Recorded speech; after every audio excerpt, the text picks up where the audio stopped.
وجهاد في سبيله فتربصوا حتى يأتي الله بأمره وقال الله تبارك وتعالى يا أيها الذين آمنوا لا تقدموا بين يدي الله ورسوله واتقوا الله إن الله سميع عليم.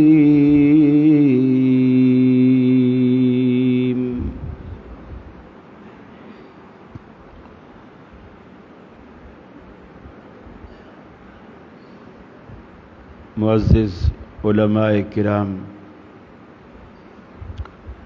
صدر مجلس محترم بھائی افتخار بٹ صاحب حفظہ اللہ، گوجرانوالا کے میرے اہل توحید مسلم بھائیوں، بزرگوں، نوجوانوں، اور جہاں تک میری آواز جا رہی ہے میری مسلم ماؤں، بہنوں، بیٹیوں، آج ہم آپ کے شہر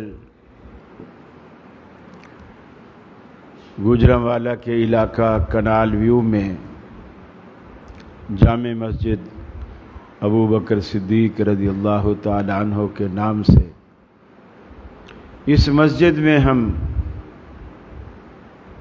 جمع ہیں، اور آج کا عنوان ہے کہ محبت رسول صلی اللہ علیہ وسلم کیوں اور کیسے.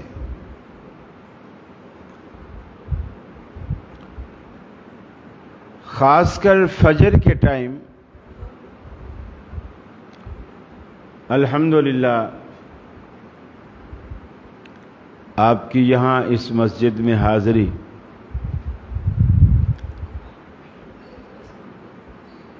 خوش آئند بھی ہے اور تعجب خیز بھی. عموماً فجر کے وقتوں میں کراچی میں تو میں نے نہیں دیکھا کہ درس ہوتے ہیں 5 منٹ 10 منٹ کے، وہی جو 1 صف 2 صف نمازیوں کی ہوتی ہے، اس میں بھی آدھے اٹھ جاتے ہیں اور آدھے بیٹھے رہتے ہیں. جو بیٹھے رہتے ہیں بس 5-7 منٹ ان کو درس دے دیا جاتا ہے. لیکن اتنی بڑی تعداد میں فجر کے درس پہ میں نے لوگ نہیں دیکھے. میں آپ کو، انتظامیہ کو اور اس کام کا آغاز کرنے والوں کو مبارکباد دیتا ہوں. اللہ رب العالمین آپ کا یہ عمل اپنی جناب میں قبول و مقبول فرمائے. دوسرا جملہ میں نے عرض کیا کہ یہ تعجب خیز بھی ہے. تعجب اس لیے کہ اللہ رب العالمین بھی تو جنت میں داخلے کے لیے طرح طرح کے انعامات اور نعمتوں کا ذکر کرتا ہے کہ تم آؤ، میں تمہیں یہ دوں گا، یہ دوں گا، یہ دوں گا. بلکہ اگر اللہ یہ کچھ بھی نہ کہے نا، اللہ نے قرآن میں ایک ایسی بات کہی ہے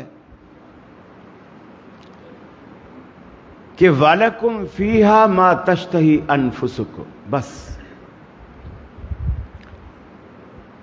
گنوانے کی ضرورت ہی نہیں. اللہ کیا ملے گا؟ فرمایا جس چیز کو تمہارا جی چاہے گا وہ ملے گا.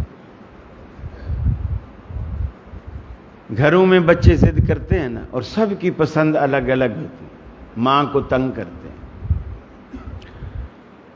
اور خاص کر بڑے گھروں کے بچے، مجھے تو آج پیزا ہی کھانا ہے، میں ناشتہ نہیں کروں گا، مجھے پیزا چاہیے. بیٹا اس ٹائم پیزا نہیں ملتا ہے، دوپہر کو میں ناشتہ نہیں کروں گا، مجھے پیزا چاہیے۔ ابا گاڑی پہ جا کے وہ پیزا کہیں سے بھی ملتا ہوگا نا لے کر آئے بچے کی خوشی کی۔ دوسرے کی دوسری خواہش ہے، تیسرے کی تیسری خواہش ہے، لیکن ماں باپ اسے پورا کرتے ہیں۔ اللہ جو والدین سے بھی زیادہ محبت کرتا ہے، اس نے ایک ہی بات کہہ دی، تمہیں پیزا چاہیے، تمہیں کھیر چاہیے، تمہیں کسٹرڈ چاہیے، تمہیں پڈنگ چاہیے، جو بھی چیز چاہیے تمہیں ملے گی۔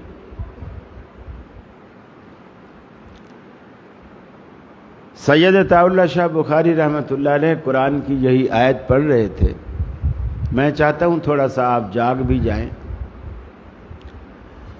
قرآن کی یہی آیت انہوں نے پڑھی اور تلاوت کی تو ایک گاؤں کا بابا بیٹھا ہوا تھا، حکے کا بڑا شوقین تھا۔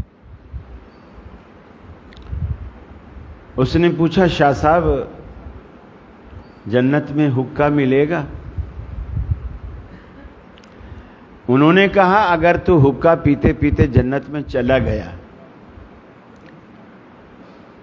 اور تو نے وہاں جا کر حکے کی خواہش کی تو حکا تو تجھے ضرور ملے گا، لیکن وہ جو انگار رکھتے ہیں نا، آگ جس پہ تمباکو کے اوپر، وہ آگ لینے کے لیے تجھے دوزخ میں جانا پڑے گا، کیونکہ جنت میں آگ نہیں ہے۔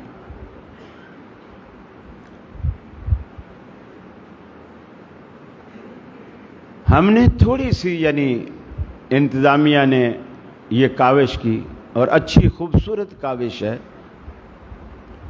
کہ جی آپ آئیں، ناشتے کی فکر سے آپ بے نیاز ہو جائیں، وہ ہماری ذمہ داری ہے۔ ہم آتے ہیں، جنت کی طرف کیوں نہیں آتے؟ وہاں ناشتہ نہیں، ناشتے ہیں۔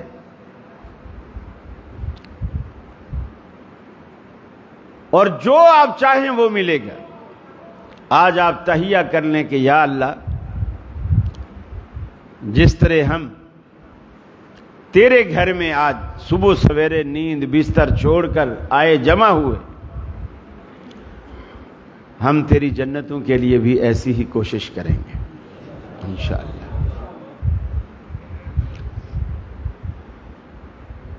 رسول اکرم صلی اللہ علیہ وسلم کی ذات سے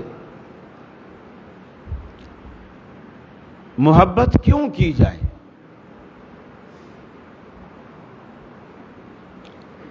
کس تعلق سے کی جائے؟ کس وجہ سے کی جائے؟ سب سے پہلی اور بنیادی بات کہ یہ رسول اکرم صلی اللہ علیہ وسلم کا حق ہے۔ ہمارا آپ سے محبت کرنا، ایمان لانا، یقین رکھنا، آپ کی باتوں کو دل و جان سے تسلیم کرنا، آپ کی عزت کرنا، آپ کا احترام کرنا، کوئی آپ کی حتی کہ عزت کرنے کی کوشش کرے تو اس کا دفاع کرنا، یہ رسول اکرم صلی اللہ علیہ وسلم کا حق ہے، اور امت کا فرض ہے کہ یہ حق آپ انہیں دیں۔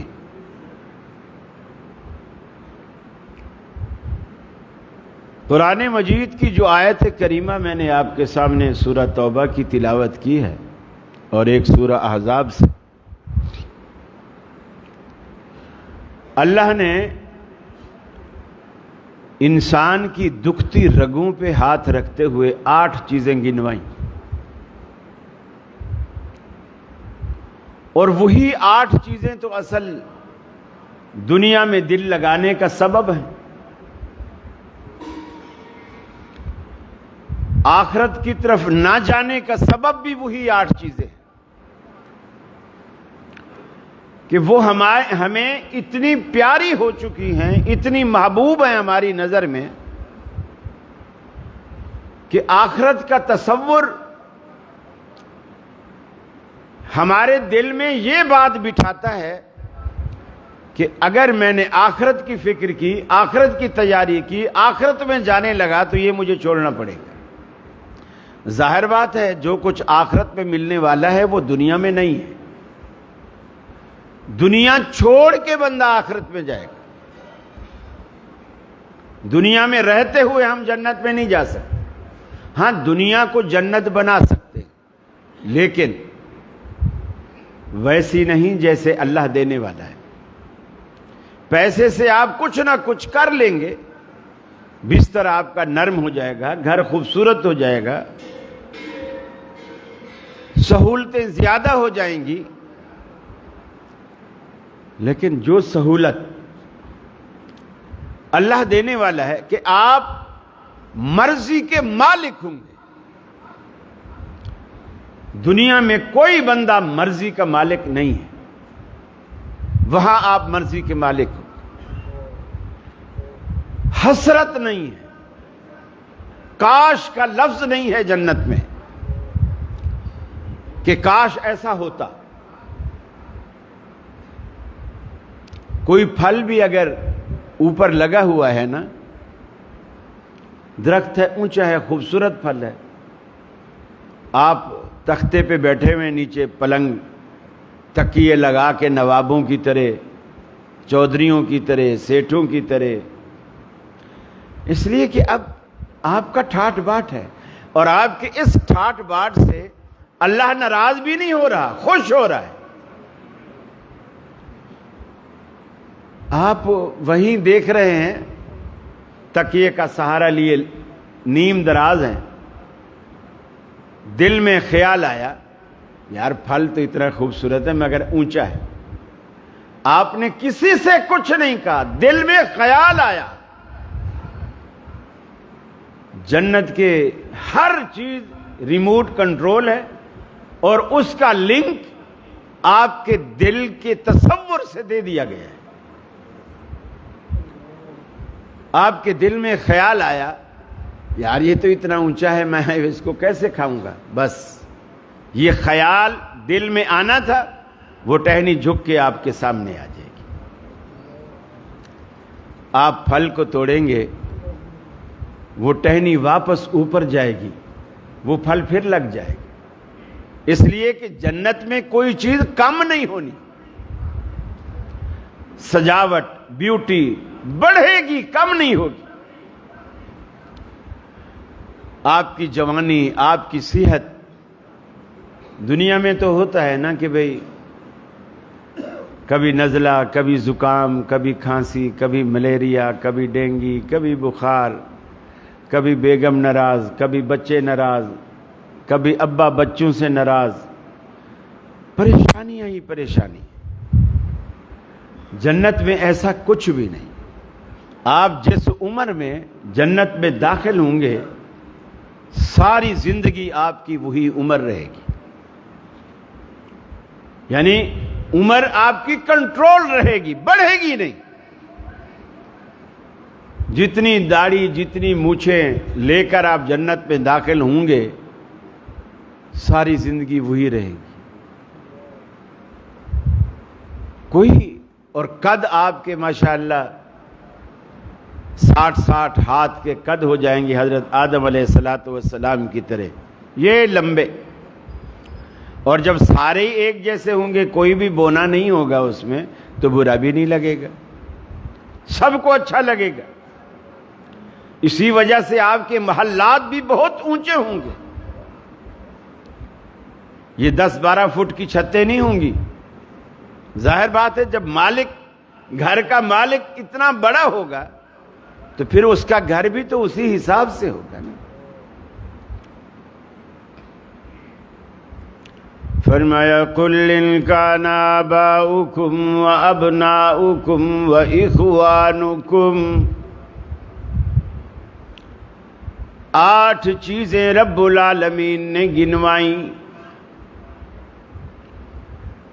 جو دنیا میں ہمیں دل و جان سے بھی زیادہ عزیز ہیں۔ ہم دنیا میں کماتے ہیں انہی چیزوں کے لیے، راتوں کو جاگتے ہیں انہی چیزوں کے لیے، محنتیں کرتے ہیں انہی چیزوں کے لیے۔ رب العالمین نے وہ چیزیں گنوائیں، ہماری دکھتی رگوں پہ ہاتھ رکھا۔ اے حبیب انہیں کہہ دیجئے، ان کان آباؤکم و ابناؤکم و اخوانکم و ازواجکم، اگر تمہارے بیٹے، اگر تمہارے ماں باپ اور تمہارے بیٹے اور تمہارے بھائی بند اور تمہاری بیویاں، وعشیرتکم اور تمہارے خیش قبیلے خاندان والے، رشتہ دار، نانا ماما تایا پھوپھا خالو، یہ سارے کے سارے، وعشیرتکم واموال اقترفتموها، اور تمہارا وہ سرمایہ، وہ دولت، وہ مال جسے تم محنت سے کماتے ہو۔ محنت سے کمائی ہوئی چیز بندے کو زیادہ محبوب اور عزیز ہوتی ہے۔ تمہارا وہ مال جو تم محنت سے کماتے ہو، وَتِجَارَةٌ تَخْشَوْنَ كَسَادَهَا، اور تمہاری وہ تجارتیں جن کے مات پڑ جانے پر تم ہمیشہ ڈرتے رہتے ہو کہیں خسارہ نہ ہو جائے، کہیں نقصان نہ ہو جائے، کسی وبال اور مصیبت میں میرا مال ڈوب نہ جائے، تم اس فکر میں لگے رہتے ہو۔ وَمَسَاكِنُ تَرْضَوْنَهَا، اور تمہارے وہ گھر جنہیں تم پسند کرتے ہو۔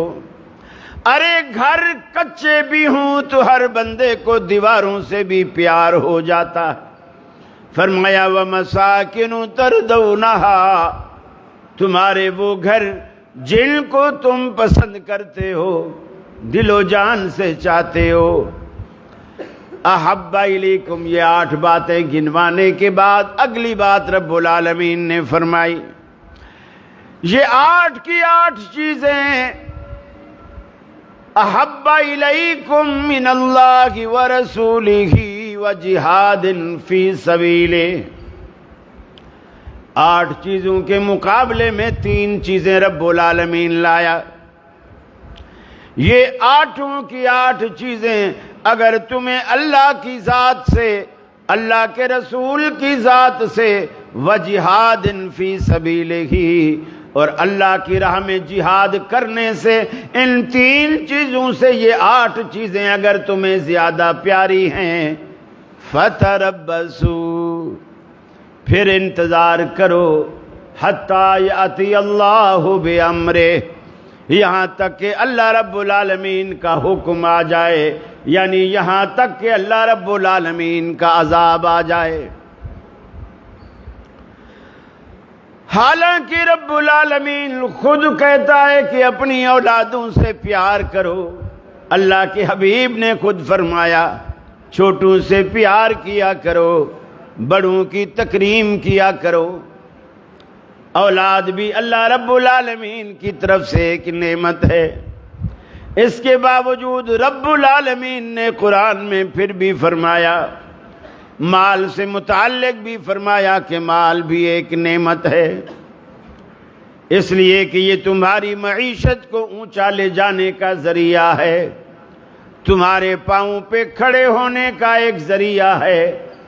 ماں باپ بھی کہتے ہیں کہ ہم بچے کی شادی جب کریں گے جب اپنے پاؤں پہ کھڑا ہونے والا ہو جائے گا، یعنی جب یہ کمانے والا ہو جائے گا، کچھ 4 پیسے کما کے لائے گا، خود بھی کھائے گا، بیگم کو بھی کھلائے گا۔ لیکن دوسرے مقام پہ رب العالمین ان چیزوں کو نعمتیں قرار دے کر پھر یہ بھی کہتا ہے، انما اموالکم و اولادکم فتنہ، ارے تمہارے مال بھی تمہاری اولادیں بھی فتنہ ہیں، آزمائش ہیں، امتحان کے لیے تمہیں دی گئی ہیں۔ اس کا مطلب یہ ہے تقابل کیجئے، اولاد سے محبت کیجئے، مگر اللہ اور اس کے رسول سے نہ بڑھنے دیجیے۔ ماں باپ سے محبت کیجیے مگر اللہ اور اس کے رسول سے نہ بڑھنے دیجیے۔ اپنے بھائیوں سے، اپنی بیویوں سے، اپنے خیش قبیلے سے پیار کیجیے مگر اللہ اور اس کے رسول سے اس محبت کو نہ بڑھنے دیجیے۔ اپنی تجارت سے، اپنی دکان سے، اپنے کارخانے سے، اپنی فیکٹری سے، اپنے ہر ذریعہ معاش سے، جو آپ کی حلال روزی کا ذریعہ جو بھی چیز بن رہی ہے اس سے محبت کیجیے مگر اللہ اور اس کے رسول سے اس محبت کو نہ بڑھنے دیجیے۔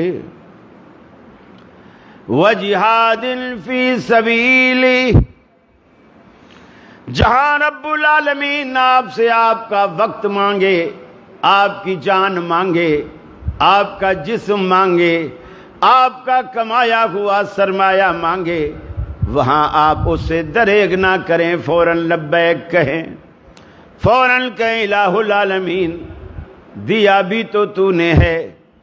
اور اللہ کریم نے قرآن پاک میں کتنی خوبصورت بات کہی، مومنین کی صفت بیان کرتے ہوئے فرمایا مما رزقناہم ینفقون، جو ہم نے ان کو دیا ہے اس میں سے یہ خرچ کرتے ہیں، اپنا کچھ خرچ نہیں کرتے۔ مما رزقناہم، جو ہم نے ان کو دیا ہے اس میں سے خرچ کرتے ہیں۔ گویا اللہ رب العالمین کہتا ہے اے میرے بندے، یہ لے 5 لاکھ روپیہ پیسے میں تمہیں دیتا ہوں، حج تو کر کے آ، ثواب میں تمہیں دوں گا۔ پیسہ بھی میرا، تو بھی میرا، پیسہ بھی میرا، تو میرے پیسے کو اس کام میں خرچ کر، جنت میں تمہیں دوں گا۔ مما رزقناہم ینفقون، اللہ نے قرآن میں ساری باتیں ہمیں کھول کر بتا دی۔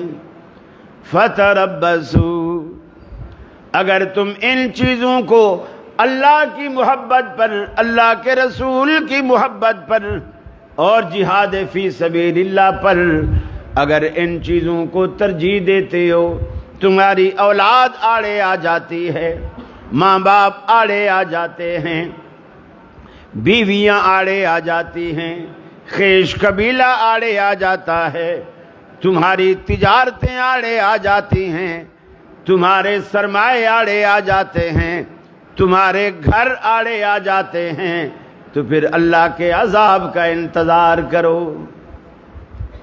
قرآن پاک نے ہر بات کھول کھول کر بتا دی۔ حدیث میں آتا ہے کہ سیدنا فاروق اعظم رضی اللہ تعالی عنہ رسول اکرم صلی اللہ علیہ وسلم کا ہاتھ بڑی محبت سے پکڑ کر، جیسے دو دوست جاتے ہیں ہاتھ میں ہاتھ ڈال کے، ہاتھ میں ہاتھ ڈالا ہوا ہے اور چل رہے ہیں، چلتے چلتے حضرت عمر کے دل میں خیال آیا، وہ زبان پر لے آئے۔ وہ سچے اتنے لوگ تھے، جھوٹ نہیں بولتے، سامنے والے کو خوش کرنے کے لیے جھوٹ نہیں بولتے، جو بات دل میں ہے وہی بات زبان پر ہے۔ منافقت نہیں تھی ان لوگ، نفاق نہیں تھا، جیسے باہر ہیں ویسے اندر ہیں۔ سیدنا فاروق اعظم رضی اللہ تعالی عنہ نے چلتے چلتے کہا یا رسول اللہ صلی اللہ علیہ وسلم، میں آپ سے بہت محبت کرتا ہوں، دنیا کی ہر چیز سے زیادہ محبت کرتا ہوں۔ اَأَنْتَ حَبَّ إِلَيَّ مِنْ كُلِّ شَيْءٍ، ہر چیز سے آپ مجھے زیادہ محبوب ہیں، إِلَّا مِن نَفْسِي، سوائے میری جان کے، یعنی میری جان سے آپ زیادہ پیارے نہیں ہیں، لیکن باقی ہر چیز سے زیادہ پیارے ہیں۔ یہاں بھی جھوٹ نہیں بولا، جو بات دل میں تھی وہی کہی، ورنہ رسول اللہ صلی اللہ علیہ وسلم کا دل جیتنے اور دل رکھنے کے لیے یہ بھی کہا جا سکتا تھا کہ میری جان سے بھی آپ زیادہ محبوب ہیں۔ نبی کریم صلی اللہ علیہ وسلم نے فرمایا والذی نفسی بیدہ، قسم ہے اس ذات کی جس کے ہاتھ میں میری جان ہے، حتی اکون احب الیک من نفسک، تو جب تک اپنی جان سے بھی مجھ سے زیادہ محبت نہ رکھے ایمان کا کوئی فائدہ نہیں ہے، ایمان کا کوئی فائدہ نہیں۔ سیدنا فاروق اعظم رضی اللہ تعالی عنہ نے فرمایا، عرض کی کہ اللہ کے رسول آج کے بعد میں ہوں یا میری جان یا میری ملکیت میں کچھ بھی، سب کچھ آپ پہ قربان، سب کچھ آپ پہ قربان۔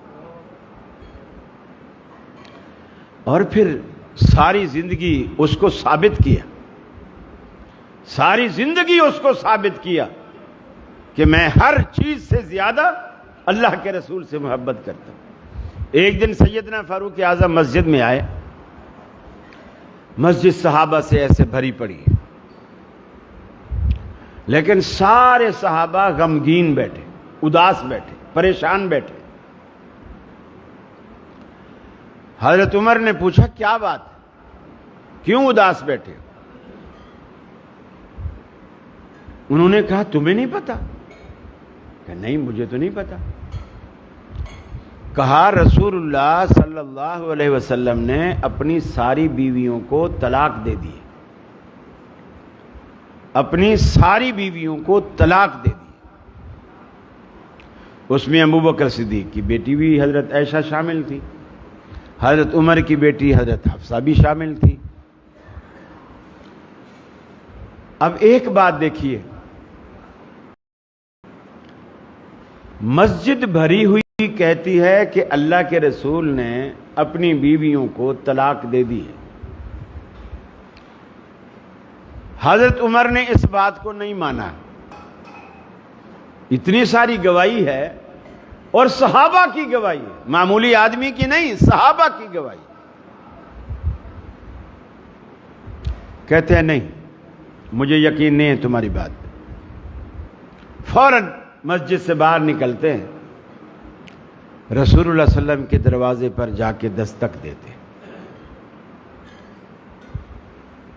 بلال باہر آئے، کہا کہ رسول اللہ صلی اللہ علیہ وسلم سے کہو عمر آیا ہے، شرف باریابی کا طلبگار ہے، ملنا چاہتا ہے۔ نبی کریم صلی اللہ علیہ وسلم کے پاس جب بلال ہو کر آئے، بتایا کہ اللہ کے رسول نے منع فرما دیا ہے، ملنے کی اجازت نہیں ہے، ملنے کی اجازت نہیں ہے۔ اب حضرت فاروق اعظم رضی اللہ تعالی عنہ وہیں کھڑے کھڑے بظاہر مخاطب بلال کو کرتے ہیں، بات بلال سے کر رہے ہیں، آواز کو اونچا کر دیا تاکہ کمرے میں رسول اللہ صلی اللہ علیہ وسلم تک آواز جائے۔ سنانا رسول اللہ کو مقصود ہے، مخاطب بلال کو کیا ہوا ہے، اور زور زور سے کہہ رہے ہیں بلال اللہ کے رسول کو جا کر کے بتا دو، شاید وہ یہ سمجھے بیٹھے ہوں کہ میں اپنی بیٹی حضرت حفصہ کی سفارش لے کر آیا ہوں گا، اس لیے ملنے نہیں دے رہے۔ اللہ کی قسم آپ مجھے حکم کریں، حفصہ کا سر قلم کر کے آپ کے قدموں میں رکھ دوں گا۔ یعنی جو دعویٰ اس وقت کیا کہ اللہ کے رسول سے کہا مجھے اب ہر چیز سے زیادہ آپ محبوب ہیں، تو زندگی بھر اسے ثابت کیا، اسے ثابت کیا۔ ذرا سا بھی نبی مکرم کی شان میں کوئی جملہ ایسا آ جاتا، کوئی غلط بات سامنے آ جاتی، حضرت فاروق اعظم کی تلوار فوراً بے نیام ہو جاتی۔ اللہ کے رسول اجازت دو میں اس منافق کی گردن اڑا دوں۔ اتنے نبی کریم صلی اللہ علیہ وسلم کے پہرے دار ثابت ہوئے زندگی بھر، اور وہ پہرے داری آج بھی ہے الحمدللہ۔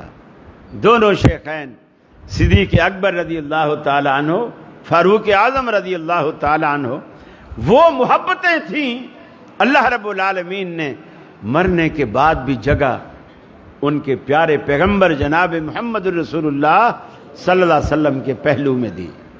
یہ کتنی سعادت کی بات ہے۔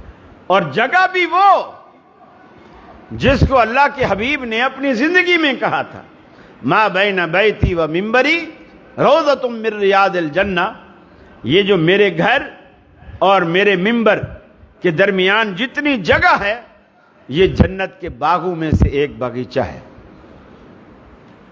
ارے جن کو اللہ نے دنیا میں جنت کے باغیچے میں سلا دیا ہے، بدبخت کون کہہ سکتا ہے کہ آخرت میں وہ جنتوں سے محروم ہوں گے؟ غلیظ لوگ ہیں اور غلیظ عقائد ہیں ان کے۔ قرآن مجید کی سورہ احزاب کی ایک آیت ہے جس میں اللہ رب العالمین نے کہا کہ لا ترفعوا اصواتکم فوق صوت النبی، نبی کا ادب بتایا، اپنی آوازوں کو نبی کی آواز سے اونچا نہ کرو۔ حضرت ثابت بن قیس رضی اللہ تعالی عنہ، قدرتی کچھ لوگ ہوتے ہیں ان کی آواز قدرتی اونچی ہوتی ہے، وہ کسی کے سامنے بالکل قریب سے بھی بات کر رہے ہوں نا تو وہ ایسے بات کرتے ہیں جیسے کوئی ایک فرلانگ دور کھڑے ہوئے بات سے بات کر، آواز اتنی اونچی نکال قدرتی طور۔ ہمارے کراچی میں ایک دوست تھے، فوت ہو گئے، اللہ ان کی مغفرت فرمائے۔ وہ اکثر، آج کل تو پی ٹی سی ایل کا رواج ختم ہو گیا، پہلے یہی ہوتا تھا، وہ پی ٹی سی ایل پہ فون کرتے، کسی بچے نے بھاگ کے اٹھا لیا گھر میں سے تو وہ آگے بولتے تھے، ہاں ابا ہیں تمہارے گھر میں؟ تو بچہ فون رکھ کے بھاگ کے میرے، ابو کوئی فون پہ ہمیں ڈانٹ رہا ہے، کوئی فون پہ ہمیں ڈانٹ رہا ہے۔ وہ ڈانٹ نہیں رہے تھے، ان کی قدرتی آواز ایسی۔ حضرت ثابت بن قیس کی قدرتی آواز اونچی تھی، اور جب قرآن مجید کی یہ آیت اتری نا، یا ایھا الذین آمنوا لا ترفعوا اصواتکم فوق صوت النبی، اے ایمان والو اپنی آوازوں کو نبی کی آواز سے پست رکھا کرو، اپنی آوازوں کو نبی کی آواز سے اونچا نہ کیا کیجیے۔ وَلَا تَجْهَرُوا لَهُ بِالْقَوْلِ كَجَهْرِ بَعْضِكُمْ لِبَعْضٍ، نبی سے ایسے بات نہ کیا کرو جیسے تم آپس میں ایک دوسرے سے بات کرتے ہو۔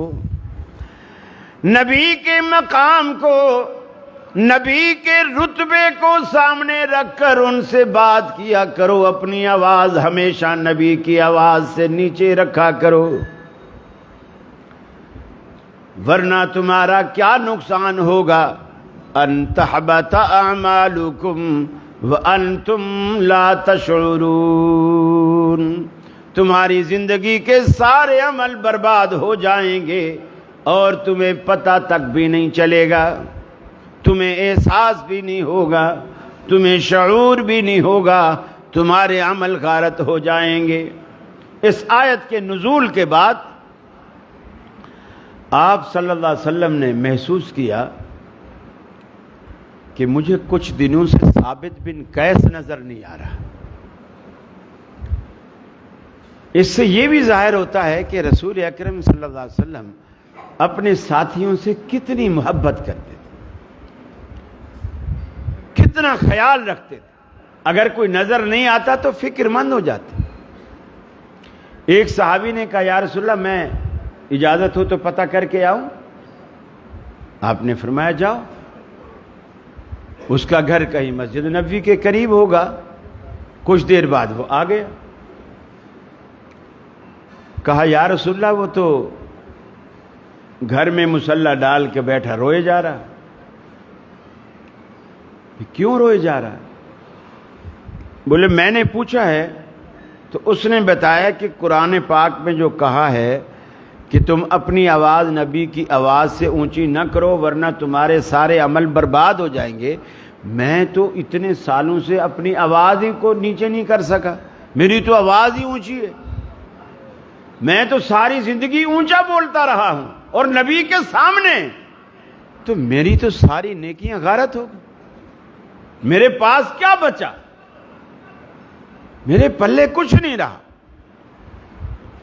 جب رسول اللہ صلی اللہ علیہ وسلم کو اس نے آ کر بتایا، آپ نے اسے دوبارہ بھیجا، فرمایا ثابت بن قیس کو بلاؤ اور انہیں کہو کہ تو ان میں سے نہیں ہے، انشاءاللہ اللہ رب العالمین تمہیں تمہاری محبت، اخلاص، ایمان کی وجہ سے انشاءاللہ اللہ جنتیں دے گا، تو ان میں سے نہیں ہے۔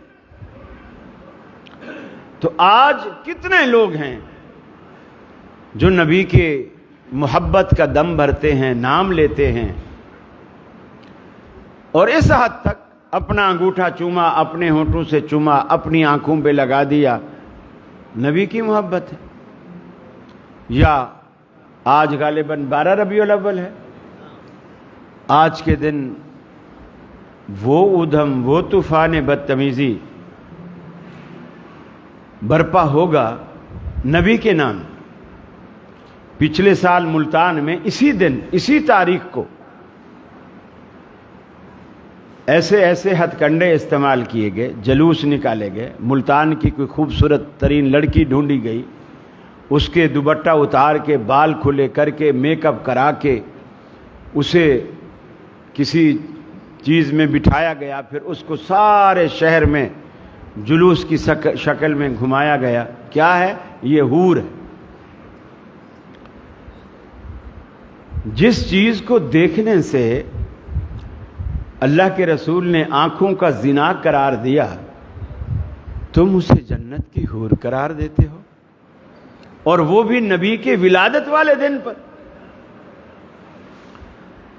اب ہم ایسے لوگ کہلاتے ہیں کہ جی نبی کی خوشی نہیں مناتے، نبی کی آمد کی ان کو کوئی خوشی نہیں۔ یہ وہابی لوگ ہیں، یہ جیلس ہوتے ہیں، یہ خوشی نہیں مناتے، ہم خوشی مناتے ہیں۔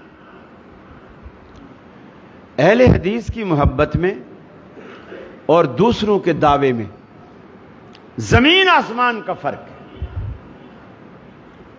وہ فرق یہ ہے، نبی کریم صلی اللہ علیہ وسلم سے پوچھا گیا کہ اے اللہ کے رسول صلی اللہ علیہ وسلم، آپ ہفتے میں 2 روزے رکھتے ہیں، پیر کے دن رکھتے ہیں اور جمعرات کے دن رکھتے ہیں، اس کی کوئی خاص وجہ ہے، کوئی خاص سبب ہے؟ آپ نے فرمایا ہاں، اس کی خاص وجہ ہے۔ ہفتے والے دن تو اس لیے، یہ جمعرات والے دن تو اس لیے رکھتا ہوں کہ اس دن ہمارے پورے ہفتے کی ڈائری اللہ کے پاس جاتی ہے۔ یہ ڈائریوں کا بڑا کڑا اور عجیب نظام، دن میں روزانہ 2 ڈائریاں اللہ کے پاس جا رہی ہیں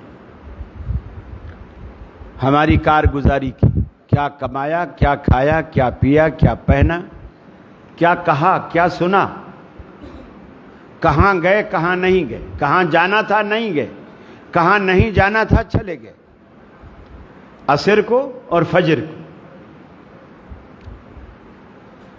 جو فرشتے فجر میں آتے ہیں وہ عصر تک آپ کو نوٹ کرتے ہیں، اور جو عصر کو آتے ہیں وہ مغرب، عشاء اور ساری رات اور پھر فجر تک آپ کو نوٹ کرتے ہیں۔ جب فجر والے فرشتے آتے ہیں عصر والے چلے جاتے ہیں، اور جب عصر والے آتے ہیں تو اس وقت تک فجر والے چلے جاتے ہیں، ڈیوٹیاں تبدیل ہوتی ہیں۔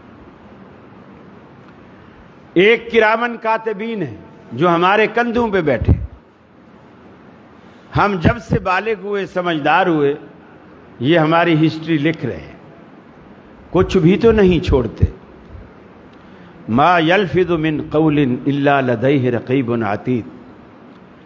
تمہارے منہ سے ایک ایک لفظ جو نکل رہا ہے نا، اللہ کے یہ ریکارڈ کرنے والے فرشتے اپنا ریکارڈر لے کے بیٹھے ہیں، اسے فوراً ریکارڈ کر لیتے ہیں.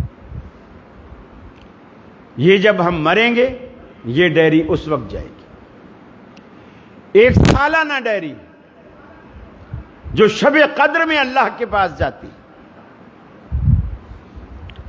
اور قیامت والے دن یہ ساری ڈائریاں ٹیلی ہوں گی،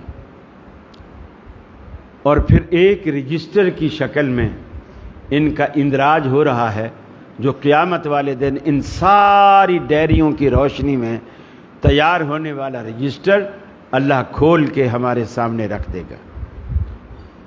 اس وقت آدمی اپنی زندگی کا ایک ایک لمحہ لکھا ہوا دیکھے گا.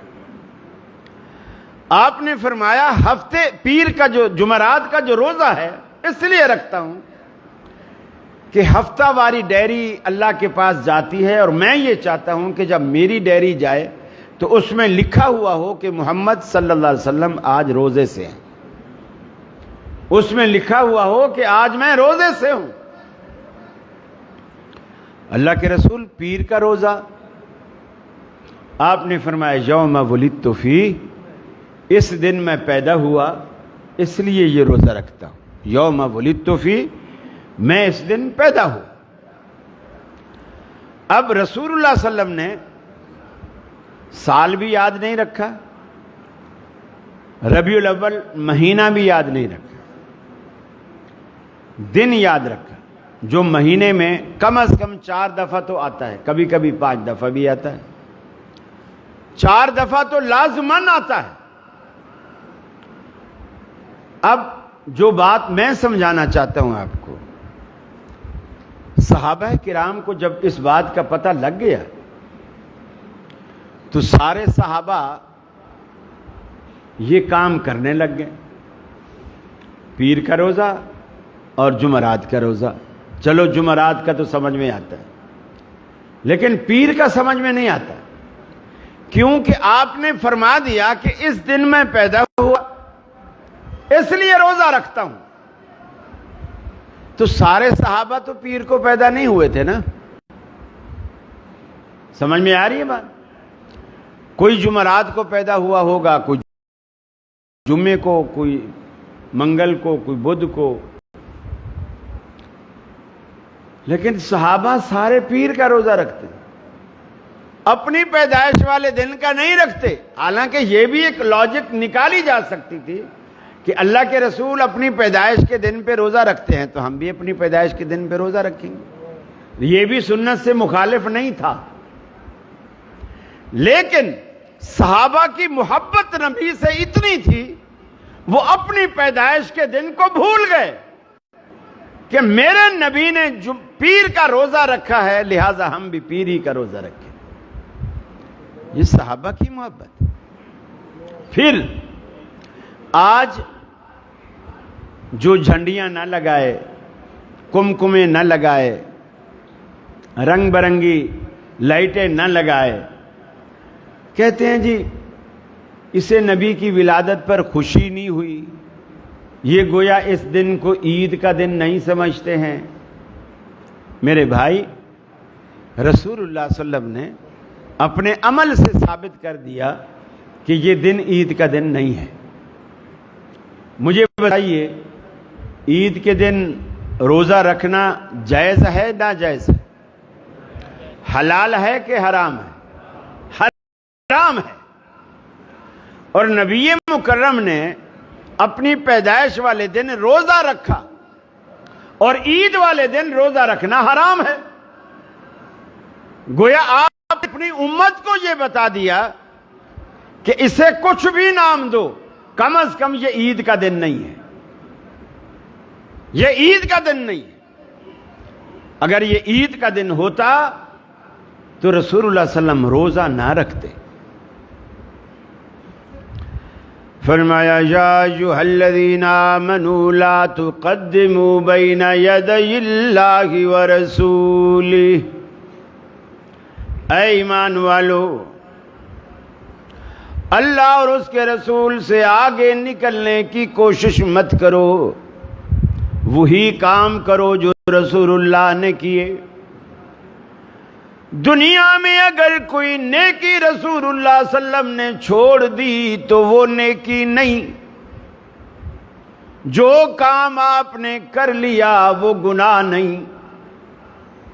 اللہ کے نبی کی پیروی کرو، آگے مت نکلو۔ پیروی کرنے والے ہمیشہ پیچھے رہا کرتے ہیں، آگے نہیں چلتے۔ نبی کے پیچھے چلو۔ لا تقدموا بین یدی اللہ ورسولہ، اللہ اور اس کے رسول سے آگے نکلنے کی کوشش نہ کرو۔ اسی وجہ سے بدعات دنیا میں پیدا ہوتی ہیں۔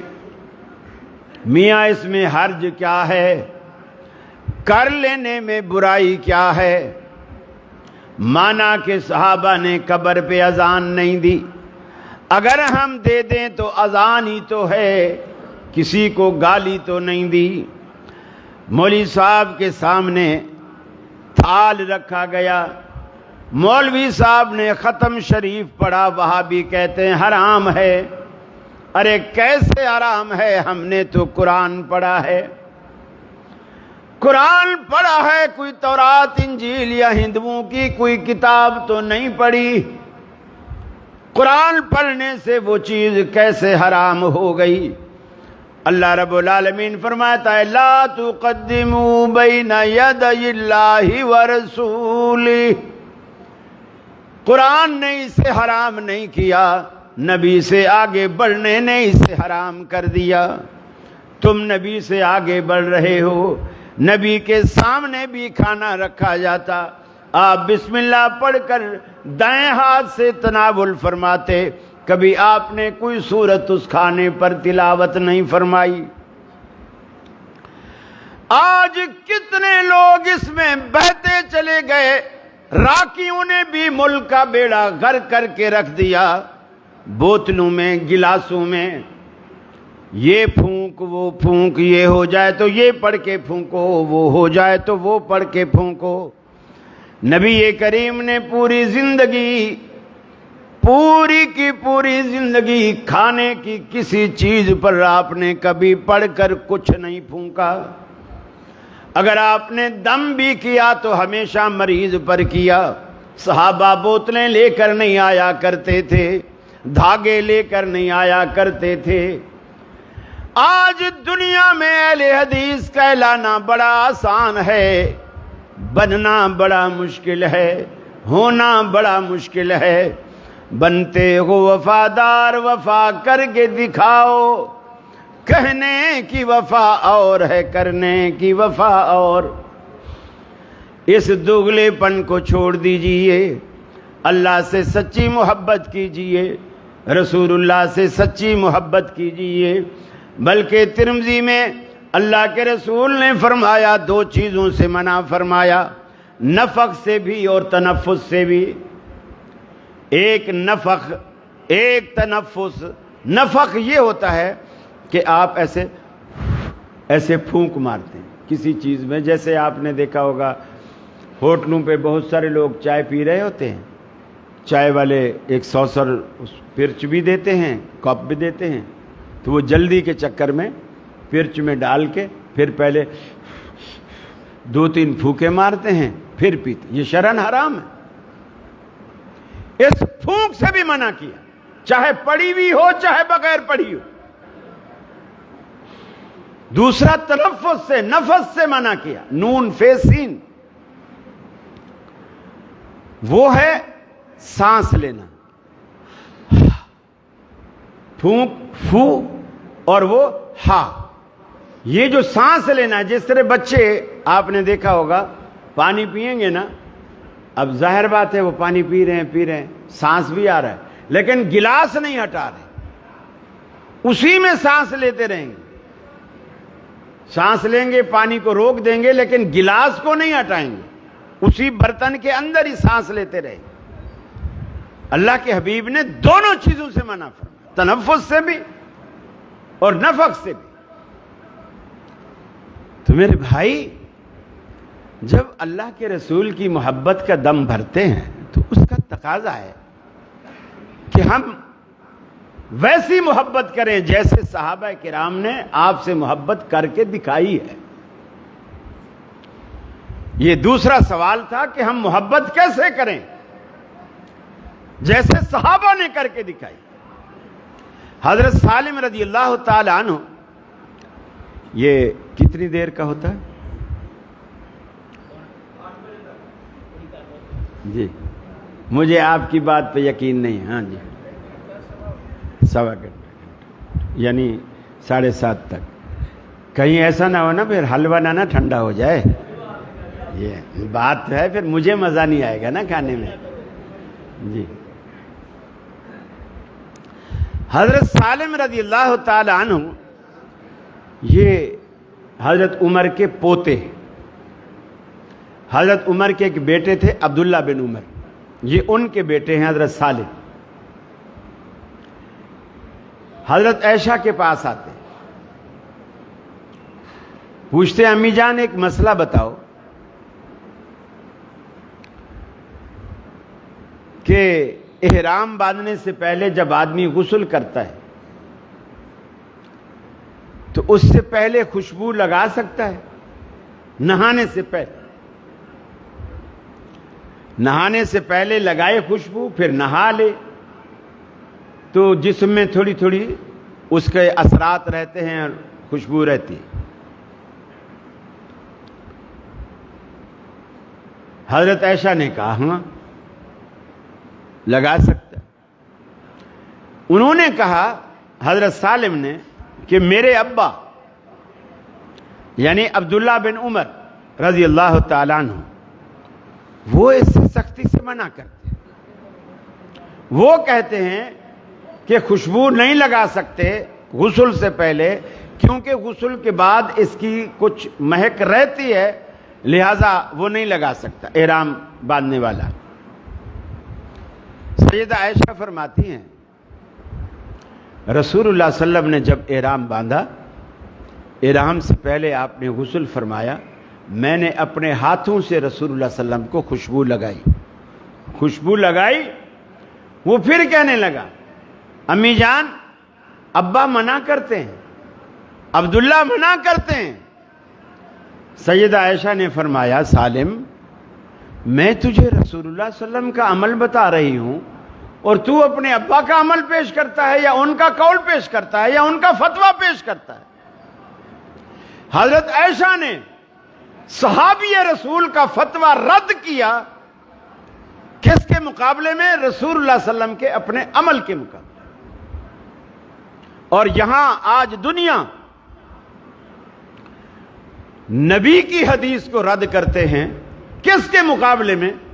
اپنے امام کے قول کے مقابلے. کس قدر ظلم کی بات. صحابہ کا ایمان یہ تھا نبی کی بات آئے تو سب کچھ ختم, سارے جھگڑے سارے اختلافات ختم. ایک صحابی نے رمضان کے مہینے میں بیوی کا بوسہ لیا, بوسہ بھی اپنی بیوی کا لیا جو شرعن حرام نہیں ہے, اپنی بیوی تو حلال ہے, اپنی بیوی کا رمضان میں روزے کی حالت میں بوسہ لی. اب بوسہ لے تو بیٹھا, پھر خیال آیا یار میرا تو روزہ ہے, بیوی کا بھی روزہ ہے, اب پتہ نہیں میرا روزہ ٹوٹ گیا ہے کہ بچا ہے, فکر لگی ہوئی. اب شرم کی وجہ سے یہ کہتا ہے اپنی بیوی سے کہ رسول اللہ صلی اللہ علیہ وسلم کے پاس جا, مسئلہ پوچھ کے آ. میں نہیں جاتا ہوں چونکہ مجھے شرم آ رہی کہ میں رسول اللہ صلی اللہ علیہ وسلم کے آگے کیسے بولوں گا کہ میں نے بیوی کا بوسہ لے لیا ہے, اور یہ تو بڑے شرم کی بات ہے, تو جا پوچھ کے. بیوی آئی, رسول اللہ صلی اللہ علیہ وسلم کے گھر میں اتفاق سے رسول اللہ صلی اللہ علیہ وسلم اس وقت موجود نہیں تھے, حضرت ام سلمہ موجود تھی. ام سلمہ نے پوچھا کیا بات ہے؟ اس کو ساری بات بتا دی۔ جب ان کو بتا دیا تو حضرت ام سلمہ نے کہا نبی کریم صلی اللہ علیہ وسلم خود روزے کی حالت میں ہمارے بوسے لیا کرتے تھے۔ گویا انہوں نے اس کو جواز کا فتویٰ دے دی۔ یہ جب گھر آئی میاں کو بتایا، میاں نے کہا نہیں، ابھی میرا مقصد حل نہیں ہو، تو نبی کا عمل پوچھ کے آئی ہے نا، لسنا مثل رسول اللہ صلی اللہ علیہ وسلم، ہم اللہ کے رسول کے جیسی تھوڑی ہے۔ ممکن ہے ان کے لیے کوئی خاص ہو، اللہ نے ان کو اجازت دے رکھی ہو، یہ وضاحت کر کے آ کہ ہمارے لیے کیا حکم ہے۔ نبی کا عمل مل گیا ہے پھر بھی ڈر رہا ہے، کیونکہ لسنا مثل رسول اللہ صلی اللہ علیہ وسلم، ہم اللہ کے رسول کے جیسے نہیں ہیں، یہ پوچھ کے آ کہ امت کے لیے کیا حکم۔ وہ دوبارہ آئے۔ اب اتفاق سے رسول اکرم صلی اللہ علیہ وسلم موجود تھے، لیکن وہ بھی شرم کی وجہ سے آپ کے پاس نہیں آئے، ام سلمہ کے پاس گئے اور کان میں آہستہ آہستہ بات کر رہی ہے کہ میرے میاں نے کہا کہ دوبارہ پوچھ کے آ کہ ہمارے لیے کیا حکم ہے، وہ تو نبی کا عمل ہے، ہمارے لیے کیا حکم۔ وہ جو آہستہ آہستہ، جسے کراچی کی اصطلاح میں خسر بسر کہتے ہیں، یا ٹھیٹھ اردو میں اسے کانا پھوسی کہتے ہیں، کہ کسی کے کان میں گفتگو اس انداز میں کرنا کہ دوسرا نہ سن سکے۔ وہ رسول اللہ صلی اللہ علیہ وسلم سے بچنا چاہ رہی ہے کہ ان تک آواز نہ جائے، ام سلمہ کو ساری بات بتانا چاہ رہی ہے۔ نبی مکرم نے دیکھ کر پوچھا ما بال هذه المرأة، اے ام سلمہ اس عورت کا کیا معاملہ ہے، کیا کہتی ہے، کیوں پریشان ہے؟ حضرت ام سلمہ نے کہا اللہ کے رسول اس طرح رمضان ہے اور روزہ ہے اور اس کے میاں نے اس کا بوسہ لے لیا ہے، یہ مسئلہ پوچھنے آئی ہے، روزہ بچا کے گیا۔ آپ نے فرمایا اما اخبر تھے، تو نے ہماری خبر اس کو نہیں دی، ہمارا طریقہ اس کو نہیں بتایا؟ ام سلمہ نے کہا یا رسول اللہ یہ پہلے بھی آئی تھی، میں نے یہی بتایا تھا کہ اللہ کے رسول ایسا کر لیتے ہیں۔ اس کے خاوند نے دوبارہ بھیجا ہے کہ وہ تو رسول ہیں، ہم تو رسول نہیں ہیں، امتیوں کے لیے کیا ہو۔ فغضب رسول اللہ صلی اللہ علیہ وسلم، اللہ کے رسول غضبناک ہو گئے، غصے میں آ گئے۔ فرمایا تم یہ سمجھتے ہو رسول کی اور امت کی شریعت الگ الگ ہے؟ میرے لیے اللہ الگ حکم دیتا ہے، تمہارے لیے الگ حکم دیتا ہے۔ اللہ کی قسم میں تم سب سے زیادہ اللہ کے قریبی ہوں، اللہ سے ڈرنے والا ہوں اور اللہ کے حکم کو فالو کرنے والا ہوں۔ جو بات اترتی ہے پہلے میں عمل کرتا ہوں پھر امت کو بتاتا ہوں۔ مسئلہ حل ہو گئی، واضح ہو گیا۔ لیکن یہاں قول رسول کو یا فعل رسول کو وہ اہمیت، وہ حیثیت نہیں دی جاتی۔ محبت ویسی کرنی چاہیے جیسی اللہ کے رسول سے محبت کرنے کا تقاضا ہے۔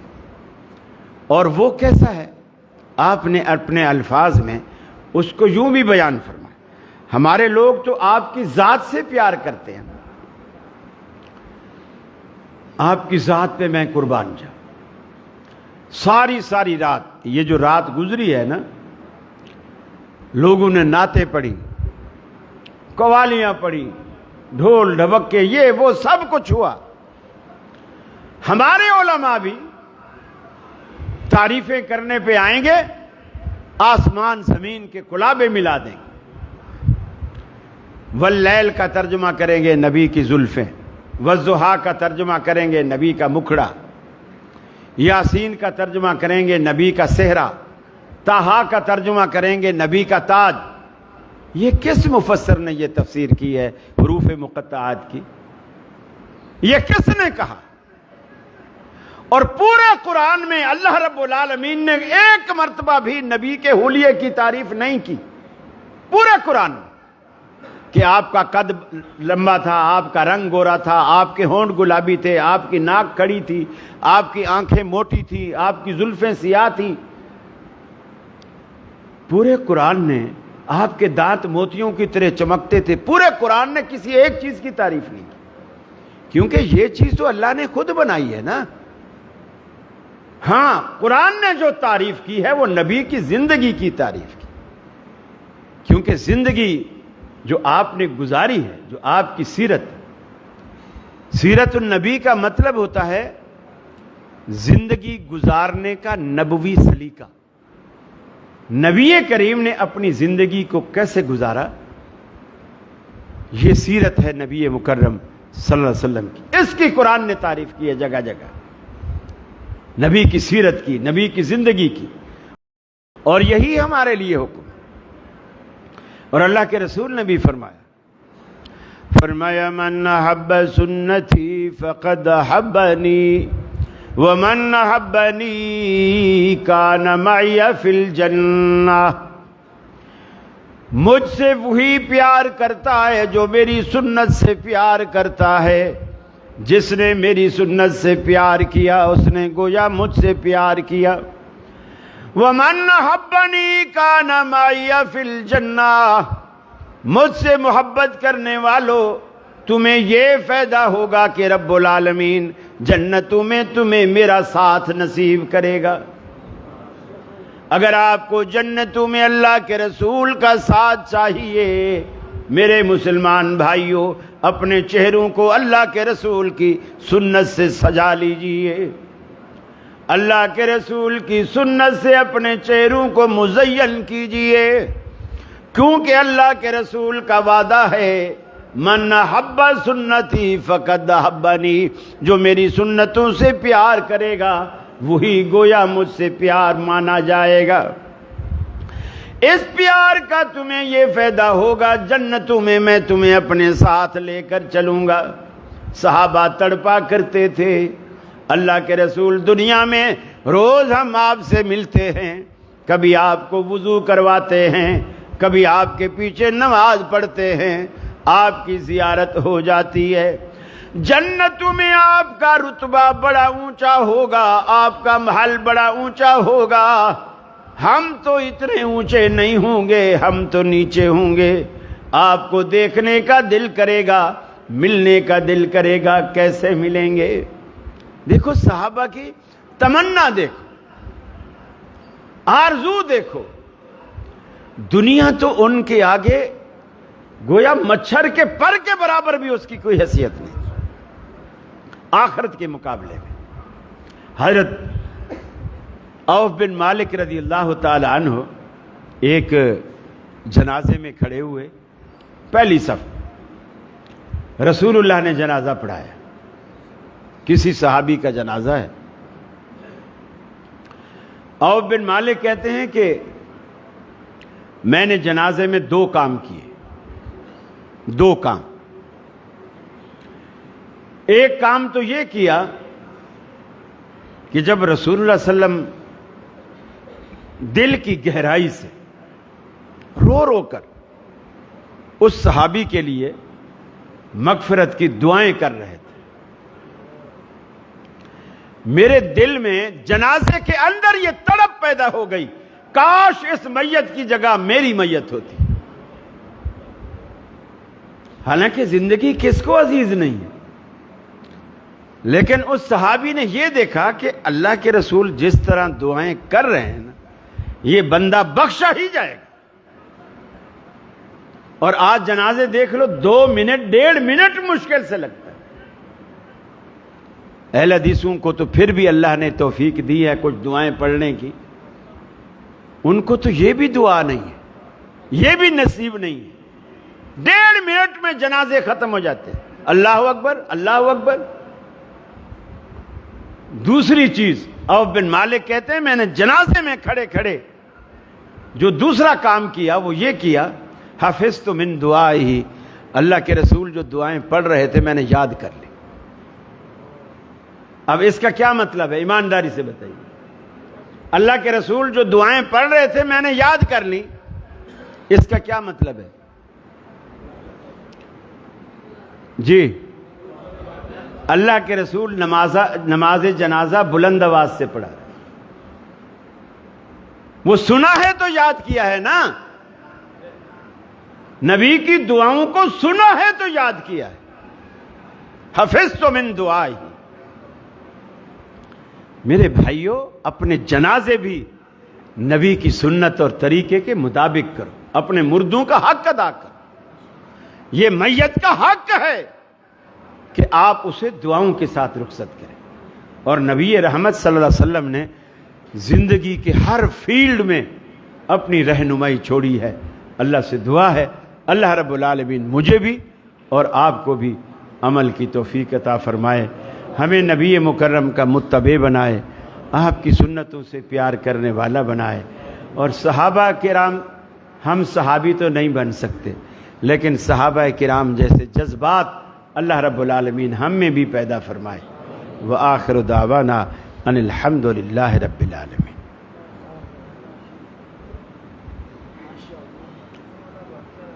جی مجنو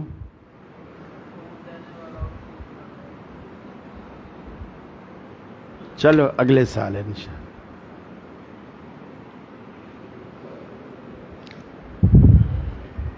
اس کو کیا کرنا ہے؟ بانٹنا ہے.